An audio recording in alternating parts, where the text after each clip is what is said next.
আসসালামু আলাইকুম। আপনি সাদিয়া? ওয়ালাইকুম আসসালাম। জি, আমি সাদিয়া। ভাইয়া আপনার কথা বললো আপনার সাথে দেখা করতে, তাই আসলাম। আসলে আপনার সাথে কিছু জরুরি কথা বলা দরকার। এই মুহূর্তে আমার তেমন কিছুই নেই, চাকরি নেই, পড়াশোনা মাত্র শেষ হলো। সুতরাং বুঝতে পারছেন বিয়ের জন্য যে একটা মানসিক প্রস্তুতি, তার কোনোটাই আমার নেই।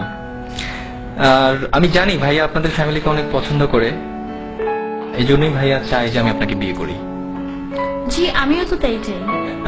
আসলে আমি আপনাকে কি বোঝাতে চাচ্ছিলাম আপনি হয়তো বুঝতে পারেননি। বাবা মা মারা যাওয়ার পর থেকে ভাইয়েরা আমার দেখাশোনা করেছে বা এখনো করছে, কিন্তু এই কৃতজ্ঞতা স্বরূপ তো আমি আপনার মতো একজনের ভবিষ্যৎটাকে অন্ধকারে ঠেলে দিতে পারি না। আপনি অন্ধকার বলছেন কেন? কিছু নেই বলেই তো আমি আপনাকে বিয়ে করতে যাচ্ছি। ধরুন আমি একজন টাকাওয়ালা কাউকে বিয়ে করলাম, কিন্তু বিয়ের পর দিন তো সে মারাও যেতে পারে, অথবা তার সব সম্পদ ধ্বংস হয়ে যেতে পারে। আমি তো টাকা, বাড়ি, গাড়ি এসব দেখে বিয়ে করতে চাই না। আমি চাই একজন ভালো মানুষ।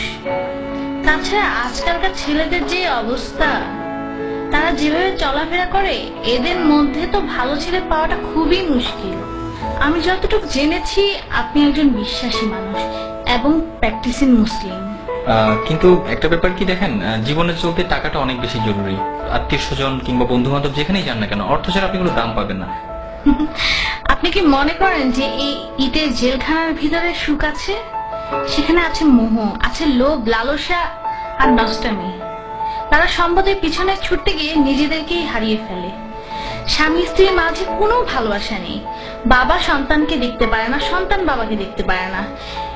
আমি তো এমন চাই না। আমি চাই একটুকু জান্নাত, যার তুলনায় এই দুনিয়ার সমস্ত সম্পদ খুবই তুচ্ছ। আমাদের বিয়েটা ছিল খুব সাধারণ। মসজিদে গিয়ে বিয়ে করলাম, এরপর কিছু জিলিপি কিনে গরিবদের মাঝে বিলিয়ে সারাদিন দুজন মিলে ঘুরলাম।